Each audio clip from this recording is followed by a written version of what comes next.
Sinazo inkukhu, sinazo iihagu nazo, sinazo nobhokozo noloko asikhupha ngako. Sanazo iinkomo, sanazo iigusha. Wasincedisa urhulumente. Ndakwazi ubana ndithenge amacimbo for security i-livestock yam. Ndakwazi uthenga i-milling machinery for uba ndikwazi ukugibela kwa ezi zilwanyana zam zilapha, kumbi iinkukhu.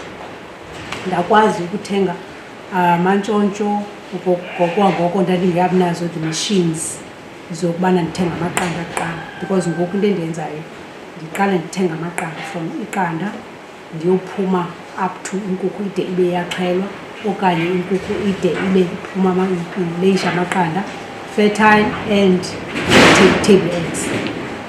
So wandinceda urhulumente ne-feed, because it's very expensive.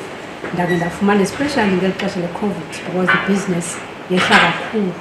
Urhulumente wangenelela ke, sakwazi uthenga i-feed, sakwazi uthenga i-generator for ubana xa nezi mashini zam zeze amaqanda zisokola umbane uba expensive and kwi-load shedding, sikwazi uba sibe ne-generator esincedisayo